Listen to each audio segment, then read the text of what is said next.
अस्सलामुअलैकुम और dear student, और आज हम शाक के बारे में पढ़ेंगे। इसके जो टाइप्स है वो भी पढ़ेंगे डिटेल के साथ, और इसका इंट्रोडक्शन करेंगे और इसका जो मैनेजमेंट है वो पढ़ेंगे। तो सबसे पहले शाक किसे कहते हैं? It is a critical condition where there is insufficient blood flow to meet the body metabolic demands leading to cellular dysfunction and potential organ failure.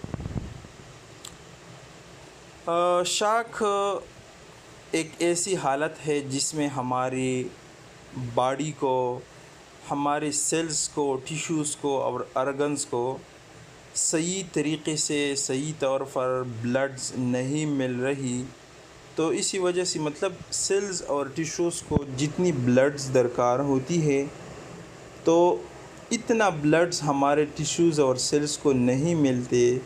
तो इसी से फिर हमारे जो मेटाबॉलिक्स डिमांड होती है बॉडी की, और पूरी नहीं होती है। तो इस वजह से फिर सेलुलर डिस्फंक्शंस होती है, हमारे सेल सही तौर पर काम नहीं कर सकते, और इसी वजह से फिर हमारी जो ऑर्गन्स होती है वो फेल होती है। तो ऐसी हालत को शाक कहती है। मतलब हमारे जिस्म में जितनी भी सेल्स है, टिश्यूज़ हैं, इसको मतलब ब्लड्स की ज़रूरत होती है।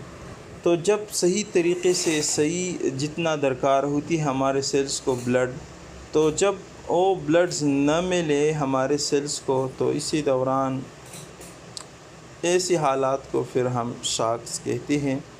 इसी से सेलुलर डिस्फंक्शन होती है और ऑर्गन फेलियर होती हैं। It can result from various causes, मुख्तलिफ़ वजूहात की वजह से ये हो सकती हैं। And pathophysiology involve a cascade of events affecting the cardiovascular, respiratory organ and other organ system। इसमें हमारे जो रेस्पिरेटरी सिस्टम है वो भी शामिल हैं, कार्डियोवास्कुलर सिस्टम, और जो इसके अलावा जितनी भी अदर सिस्टम है वो भी शामिल हैं। मतलब ये इफ़ेक्ट करते हैं हमारे कार्डियोवास्कुलर सिस्टम को, रेस्पिरेटरी सिस्टम को मुतासिर कर सकते हैं। हाँ, अब हम इसका जो पैथोफिजियोलॉजी है वो पढ़ेंगे। सर्कुलेटरी फेलियर क्या या शाक का। शाक को सर्कुलेटरी फेलियर भी इसलिए कहते हैं कि या इसमें जो हमारे सर्कुलेटरी सिस्टम है इसका फेलियर होती हैं। हाइपोपरफ्यूजन सबसे पहले इसमें आती है। हाइपोपरफ्यूजन मतलब जो प्राइमरी कैरेक्टरिस्टिक ऑफ शाक है इज़ इनएडिक्वेट टिश्यू परफ्यूजन। जो हमारे टिश्यूज़ होती है उसको सही तरीके से ब्लड नहीं पहुंचते। तो ये सबसे पहले इसका जो हाइपोपरफ्यूजन मतलब ब्लड कम मिलती है हमारे टिश्यूज़ को, meaning organs and tissue receive insufficient blood supply. Cardiovascular system dysfunction भी इसमें होती है। Initially divided response with increase heart rate, tachycardia and vasoconstriction to maintain blood pressure. सबसे पहले जो हमारी बॉडी है वो हमारे हार्ट रेट, टेकिकार्डिया होती हैं, हार्ट रेट इंक्रीज़ करती है ताकि ज़्यादा से ज़्यादा ब्लड पहुँचे हमारे ऑर्गन्स को, और इसी तरह वेसोकंस्ट्रिक्शन करती हैं। मतलब जो हमारी ब्लड वेसल होती हैं इसमें कंट्रक्शन होती है ताकि ब्लड प्रेशर इंक्रीज़ कर सकें। एज शॉक प्रोग्रेस, जब शॉक्स होती है हमारे जिस्म में, द हार्ट में वीकन एंड ब्लड वेसल में डायलेट। हार्ट वीकन होती है और इसी तरह जो हमारी ब्लड वेसल्स होती है वो कमज़ोर होती हैं, डायलेट होती है, मतलब इसमें डायलेशन होती है। तो इसी तरीके से हमारे ब्लड प्रेशर इससे कम होती हैं, और फिर हमारी मेटाबॉलिक डिमांड्स जो होती हैं बॉडीज़ का वो कम होती है, contributing to decrease cardiac output and systemic vascular resistance. Vascular resistance जो हमारे सिस्टमिक वास्कुलर रेजिस्टेंस है वो भी कम होती है और कार्डिक आउटपुट भी कम होती है। तो इसी तरीके से हमारे जो ऑर्गन्स होती है इसको इनसफिशिएंट ऑफ ब्लड होती हैं। इस वजह से cellular oxygen deprivation, insufficient blood flow lead to reduce delivery of oxygen. जब हमारे ब्लड फ्लो कम हो ऑर्गन्स के तरफ, तो इसी तरीके से फिर ऑक्सीजन का डिलीवरी भी कम होती है, एंड न्यूट्रिएंट्स टू सेल, और सेल्स को फिर न्यूट्रिएंट्स भी कम पहुंचती है, सही नहीं पहुंचती। तो इसी तरीके से सेलुलर हाइपोक्सिया होती हैं। सेलुलर हाइपोक्सिया ट्राइगर एनारोबिक मेटाबॉलिज्म फिर होती है हमारे ऑर्गन्स में, फिर इसी तरीके से लैक्टिक एसिड फार्मेशन होती है। इसी वजह से जब एनारोबिक रेस्पायरेशन हो, बग़ैर ऑक्सीजन के रेस्पायरेशन हो, मेटाबॉलिज्म हो, and contribute to metabolic acidosis भी फिर इसी तरीके से होती हैं। इसलिए कि ऑक्सीजन कम है और कार्बन डाइऑक्साइड की मकदार ज़्यादा है ब्लड में। Inflammatory response, the body initiate inflammatory response releasing cytokines release करती हैं हमारे जो बॉडी होती हैं, एंड अदर मीडिएटर्स, और इसके अलावा जितने भी मीडिएटर्स हैं।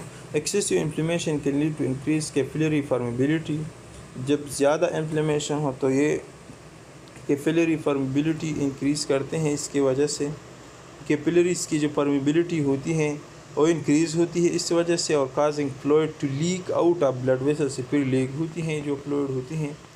और कागुलेशन कैस्केड एक्टिवेशन भी इससे होती है। कागुलेशन सिस्टम में बिकम एक्टिवेटेड, हमारा कागुलेशन सिस्टम एक्टिवेट होती है, leading to hypercoagulable state and potential formation of micro clots, मतलब फिर क्लॉट्स बन जाती है इसी वजह से जब कागुलेशन कैस्केड एक्टिवेशन होती है। और इसी तरीके से जो हमारे मल्टीपल आर्गन डिस्फंक्शन भी इसी वजह से होती है, मतलब जब हमारे आर्गन्स को सही तरीके से ब्लड नहीं पहुंचते तो हाइपर परफ्यूजन्स लॉन्ग टाइम के लिए, और फिर इसी तरीके से सेलुलर डिस्फंक्शन होती हैं। इसी तरीके से जब सेलुलर डिस्फंक्शन हो तो मल्टी आर्गन फेलियर भी इसी वजह से हो सकती है। Organ particularly vulnerable include kidney, इसमें किडनी भी फेलियर होती है, लिवर फेलियर, लंग वगैरह, इसी तरह सेंट्रल नर्वस सिस्टम। अब कंपेंसेटरी मैकेनिज़्म पढ़ेंगे। Compensatory mechanism failure, initial the body activates compensatory mechanism to maintain blood pressure and perfusion. सबसे पहले जो हमारे बॉडी होती है वो कंपेंसेटरी मैकेनिज़्म को एक्टिवेट करती है ताकि जो हमारी ब्लड प्रेशर होती है, हमारा जो ब्लड का सप्लाई होती है आर्गन्स की तरफ, वो मेंटेन कर सके। और जब and decompensated shock this mechanism fail, जब किसी को शॉक हो डीकम्पेंसेशन में ये मैकेनिज़्म फिर फेल होती है, और इसी तरीके से जो हमारे आर्गन्स होती हैं वो सही तरीके से फिर काम नहीं कर सकते। इसके बाद हम शॉक का टाइप्स पढ़ेंगे, जो इसकी शॉक्स की जितनी भी टाइप्स हैं, obstructive shock, neurogenic shock, cardiogenic shock, hypovolaemic shock और डिस्ट्रीब्यूटिव शॉक, ये हम एक एक को इंशाल्लाह डिटेल के साथ पढ़ेंगे। सबसे पहले इसमें है ऑब्स्ट्रक्टिव शॉक, जो कि हमारे ब्लड, ये मतलब सही तरीके से जो हमारे लंग्स होती हैं, जो पल्मोनरी एम्बोलिज्म जिसमें होती हैं, इसमें कोलेप्स्ड, हमारे जो लंग्स का कोलेप्स होना इसमें है ऑब्स्ट्रक्टिव शॉक। पल्मोनरी एम्बोलिज्म सही तरीके से नहीं हो सकती।